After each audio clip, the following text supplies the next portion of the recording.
Hey everybody, welcome to On the Circuit, and our guest today is Amy Mullen, president at Money Quotient. Amy, welcome to the show. Thank you. I'm happy to be here. Yeah, we are excited to chat with you. We are happy you're here too. After hearing about your flight debacle, for the audience who's just listening in today, it took you, 24 hours? Almost 24 to get hours. To shift? Of anyone here, you might be the most dedicated person at shift right now. I probably could have driven here faster than my flight was able to get me here. Well, now you're here. You're in the awesome city of San Antonio that knows how to party. And in a few weeks, 3 weeks from now, they have their annual fiesta.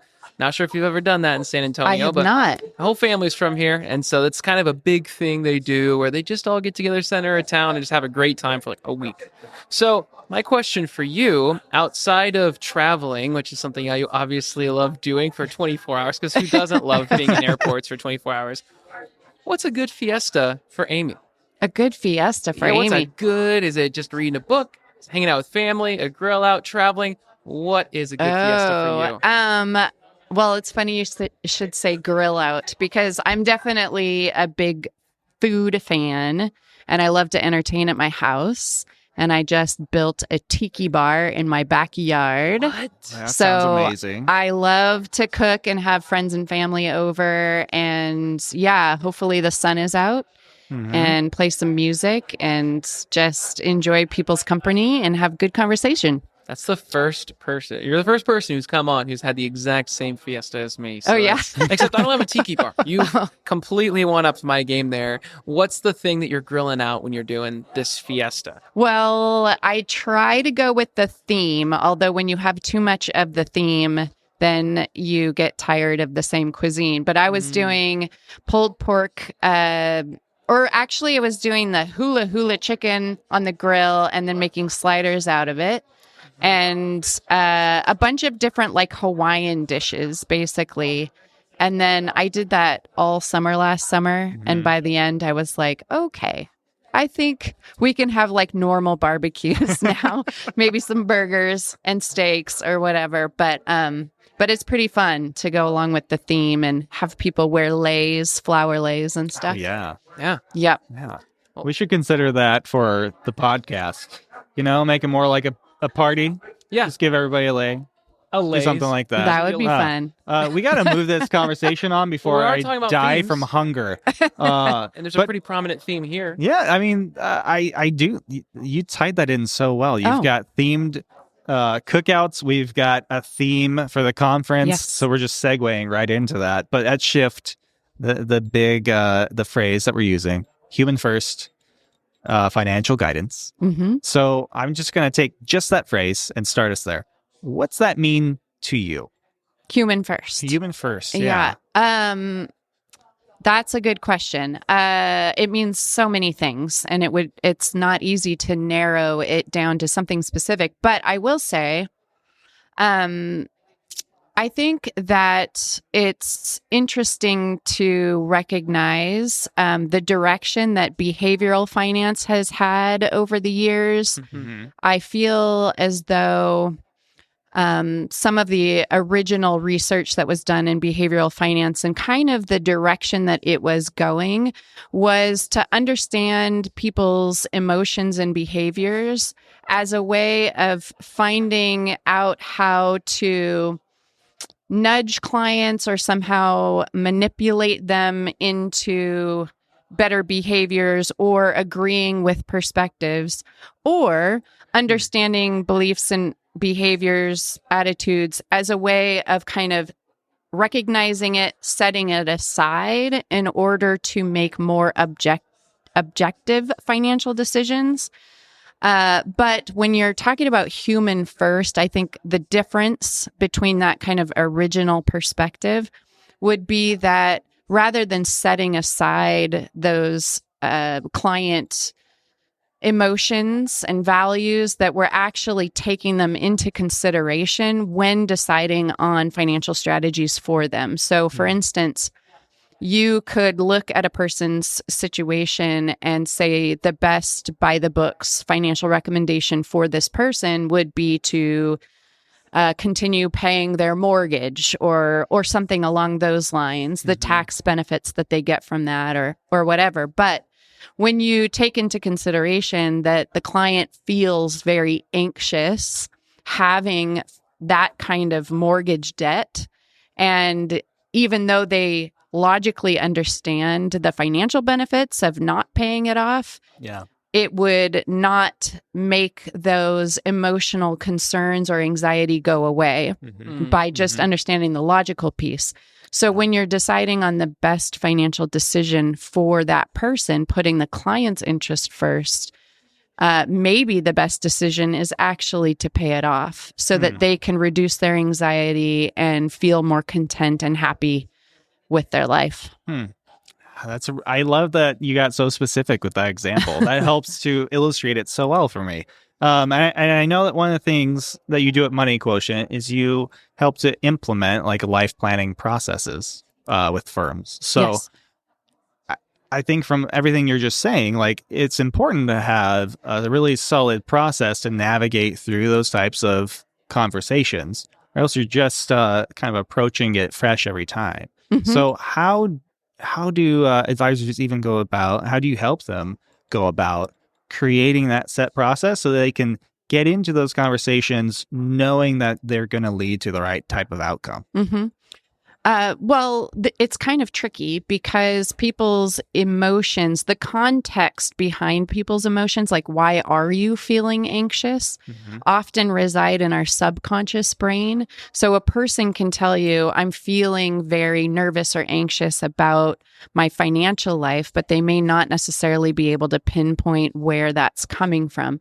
So you can't just as an advisor say, I mean, you could certainly ask them, what are your concerns? And maybe they'll bring up a couple of things because they had questions ready for you when they came in. But it can go much deeper than that. And so what we truly believe is that advisors need to have an actual framework for the client to think through, discussion questions and things to guide their thought process, to really bring what's in the subconscious forward to the conscious and be able to better pinpoint where is the various emotions, what is the context behind the emotions I'm feeling, and also around what are the core values that will motivate me to take action. So there's multiple layers there, but a practical process versus just relying on your intuitiveness. I know there's a lot of really great advisors, and I think several of them have learned by trial and error some of the techniques and questions to ask that are effective, but just relying on yourself in the moment can not always go as perfectly as you hope. Maybe you have an off day and your brain isn't working quite as well as it normally does. So having some sort of practical process that allows the advisor to kind of lean on to make sure that the clients have an opportunity to think about these things that are important and kind of raise their own awareness. So at Money Quotient, we teach a lot of the psychological aspects at play in the planner-client relationship, but also help the advisors to create a more consistent client experience with practical process, with exercises and tools to discuss with the clients. And as advisors are going in and they're learning from you, team on this, what are some common misconceptions that you see time and time again out the gate as people are learning these practices? And maybe, I don't know, maybe there's some sort of element of ego, like you were alluding to earlier, saying, yeah, it's me. I can do this time and time and time again. Like, come on, I'm here to get, maybe round out some skills. But I don't know, what does that look like? What are some basic misconceptions that people walk in the door with frequently? Yeah, this is great because it's pretty much the main topic of my next presentation that I'm about to give. But there are some common kind of assumptions and beliefs that advisors have that can kind of get in the way of them fully adopting these sorts of approaches. And that is I think one of the biggest mistakes is believing that their clients already know what their goals are. I think this is the biggest misconception in our industry. They already know what their values are. They already know what their goals are. They just need to tell me, and I can put together the strategies. And even if the client comes and says, I know what my goals are, likely whatever they came into that advisor with is riddled with external influences. So things that we see in the media, in marketing, entertainment, that sort of thing. And it's likely they haven't really done the deeper dive to figure out if those goals are aligned with their core values and something that's going to bring them life satisfaction. So it is worthwhile for the advisor to help the client take a step back for a minute and examine those goals, do a little more deeper thinking about it. And the great result from that is if they do decide, yes, these are the goals, then there's more conviction behind those goals now that they've done that deeper level of thinking, which means if there's deeper conviction, there's higher levels of follow through on the financial strategies that will help them meet that goal. So it's well worth taking the time to do that. Plus, you happen to be building really strong trust and commitment with the client along the way. Can I share another? Yeah, go for it. Absolutely. So I think another misconception or really a belief that's in a lot of advisors' minds is that the biggest value they bring to their client is their technical expertise, which is incredibly important. It is foundational. You must be an expert in this area. Frankly, to be a fiduciary, you need to have that be a very important part of what you keep up to date on. However, you can be the best technical expert, run all the best reports and charts and whatever, and give by the book recommendations, but it's not actually going to provide a lot of value to that client unless it is aligned with their situation specifically. So the reason that a client will get any value from an advisor is if that technical expertise is specifically customized for their life events that are going to happen, for aligning their values with their spending habits. So it is critically important to recognize that the self-discovery, the qualitative data gathering is equally as important as the technical expertise that they have in providing value to clients. Go ahead. Oh, I was just as you are describing the application of expertise to personalized situations. To me, that's like such a good summary of what it means to provide a client experience. Like you mentioned client experience earlier, and that is a phrase that we throw around constantly. You know, all the tech providers are like, work with us and your client experience becomes amazing. And there's all different ways that takes shape. So I just want to ask you, like really simply, when you're talking about improving client experience with advisors through this process that you enable them through, how do you define client experience? What is it? Well, for us, we're not talking about technology. Yeah. We are talking about making the process enjoyable, engaging. I think a lot of advisors experience one spouse being engaged, but the other not so engaged. Yeah. How do we bring in the spouse that does not feel confident having financial conversations and help them to recognize that their goals are equally as important as the other spouse who may know more about the financial situation? So from the beginning to the end, we want to be recognizing what is going to engage them, motivate them, excite them, inspire them, and what is going to build this motivation for them to move forward and take action. So we're really focused on engaging their emotional brain. One of the things I often say in our training is action follows emotion. Whether it's they're scared, they're fearful, they feel an urgency to take some step to reduce their fear or anxiety, right? But also, if somebody's excited about something, they want to get there, they want to reach that goal that they have, there's also an urgency to take a step forward.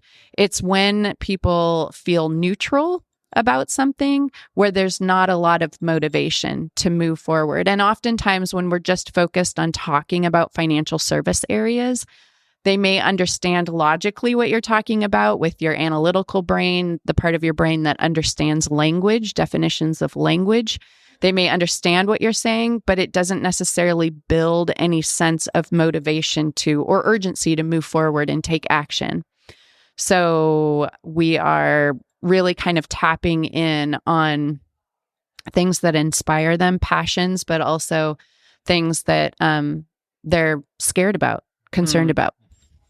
You're talking about obviously tapping into things that they're excited about. And yourself, you're talking about, well, okay, client experience, not CX in the realm of tech that we hear about so often when people talk about client experience, kind of synonymous with it now. When you have advisors who are really passionate about new tech, and we all encountered maybe one or two advisors that are really interested in some new tech solution. And especially in the last 6 months, there's so many that have come out with the chat GPTs and everything else. Have you ever had that conversation where someone comes in and they kind of want to change some processes to be more integrated into some piece of tech that really could be detrimental to their firm because it gets rid of that humanity piece? Have you ever seen anything like that? And how does that play out? Yeah, I think maybe this is another kind of assumption in the brains of advisors is that clients desire to be kind of disconnected from them and just get the information fast and speed everything up. But truth of the matter is, when it comes to really kind of designing a life that they want to live, I think they are far more interested in taking some time to really think it through. And although I do believe that there are ways of using technology to really help the client experience run smoothly and also nudge your client into taking action in certain ways, it can also get in the way of them forming a relationship with the advisor themselves and building trust and commitment with that advisor. What technology is not going to do is it's not going to empathetically listen to the client and offer maybe alternative options and solutions, because a robo-advisor is going to give you probably the most practical, objective advice, but it's not taking into consideration the emotions of the client and laying out different options that, including pros and cons for that. So in terms of the planner-client relationship, the most effective method is to be face-to-face in the same room with that client in order to build that relationship. I think once the relationship has been built, then certainly any sort of transactional conversations or putting things in place can easily be done through technology without damaging the relationship. So it really depends on what part of the process that you're in. Interesting. Yeah. I want to pick up on something you said, which was I think you said empathetically engaging with clients, and I don't know that I've heard many people talk about empathy yet in our interviews. And I think that that's a critically important aspect of a human first planning experience. Absolutely. And so I just want to dig in on that and ask you, what are those ultra important skills that advisors need to have, or those traits that they need to embody in this kind of new landscape of advice? And I think empathy is one of those. So we'll pick up from there.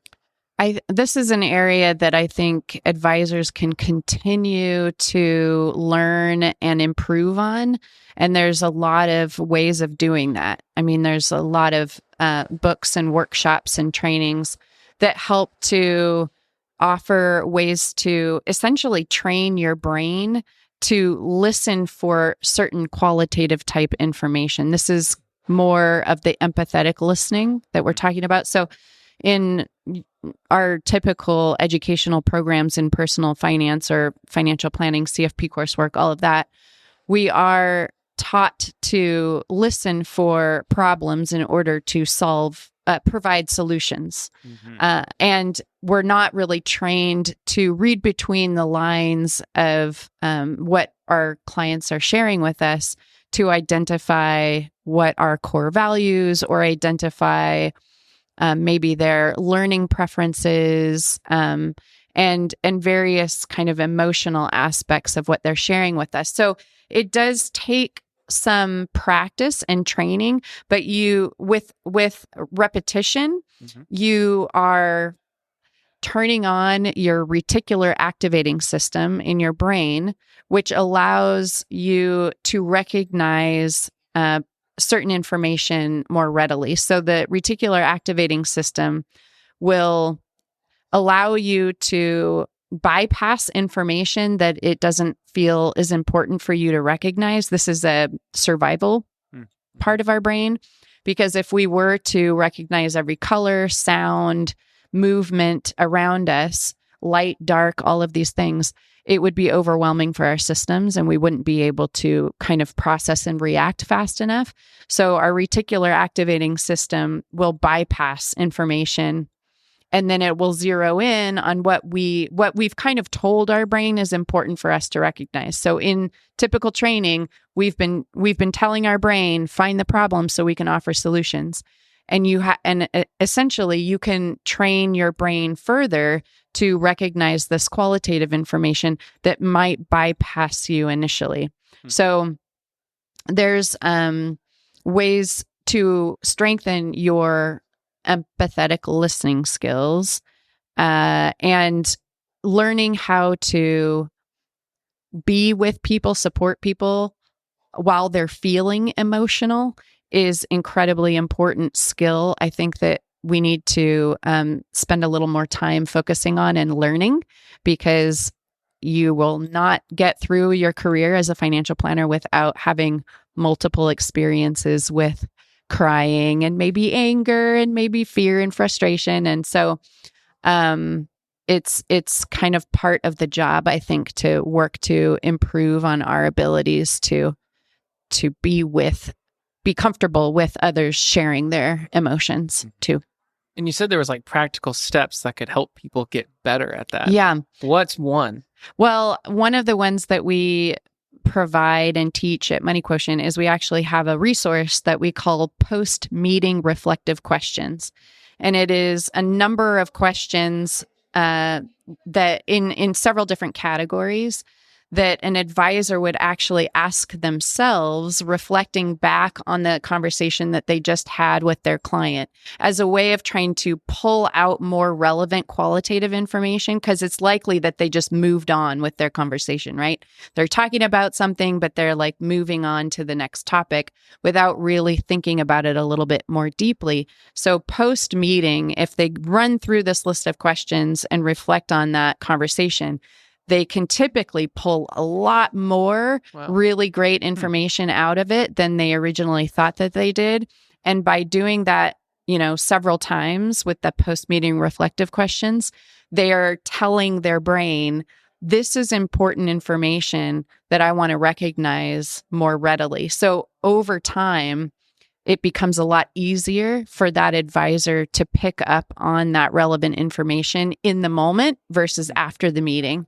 And that can begin to kind of shift even how the conversation goes within the meeting when they're recognizing that more quickly. Fascinating. So obviously you're slightly passionate about this topic. Yeah. Why? What made you get into it? I mean, what's so interesting about this field particularly that made you say, okay, this is what I want to dedicate my career to? Well, I think super small, easy, light question. Interesting. So I'm going to give you a little story. Yeah. So this whole thing started with my mother, and she when I was about 5, my father left our family, and my mother had me, a 5-year-old, and my brother, who was a 9-year-old. And she was a preschool teacher. And one of the things she realized in now having to figure out how to take care of her small family on her own was that she didn't understand anything about her personal finances. She didn't have any education there, and realized that was something that she needed to learn in order to take care of her family. But she realized very quickly she was not alone. A lot of people didn't have financial education, and not just the preschool teachers, but the lawyers and the doctors, and they didn't know what was going on in their financial lives either. So she became very interested in this work in financial education, but then also soon learned that based on the research, there is, for those who sought out their own financial education, there was still little to no statistical correlation between getting that education and actually implementing the strategies that they were taught or changing their behavior. And that's what launched this whole, what is the missing piece? Financial education alone is not working. So what is the missing piece? Now, I grew up observing my very strong, smart, powerful mother taking care of her 2 kids and going back to get her master's degree and studying this and talking with people about this. And it rubbed off. I became very passionate about it myself, and just seeing how it can really make a big difference in the lives of people like my mother, who was taking care of our family. And yeah, I ended up, I mean, it wasn't my plan to be in this profession, but I ended up going back to school and designing my own degree program with psychology and human development and effective communication and the CFP coursework as well. And now we've been working together for 22 years. And wow. Yeah, it's been great. Wow. Well, first off, thanks for that honest, beautiful answer. I'm not crying, Johnny. You're crying. There's a glare in the window here, and it's messing with my screen or something. That's no, fantastic. Thank you. That was fantastic. So, looking now at the rest of your career, if you got one wish for the impact that it could have, it could be within maybe the lives of the clients who your advisors touch, maybe for your business itself, maybe for the industry. What would that wish be? My wish is that this sort of self-discovery and self-awareness type of process and the sound financial advice reaches a broader audience, because there's quite a lot of underserved population that would benefit hugely from the work that these financial planners are doing, mostly with wealthy individuals.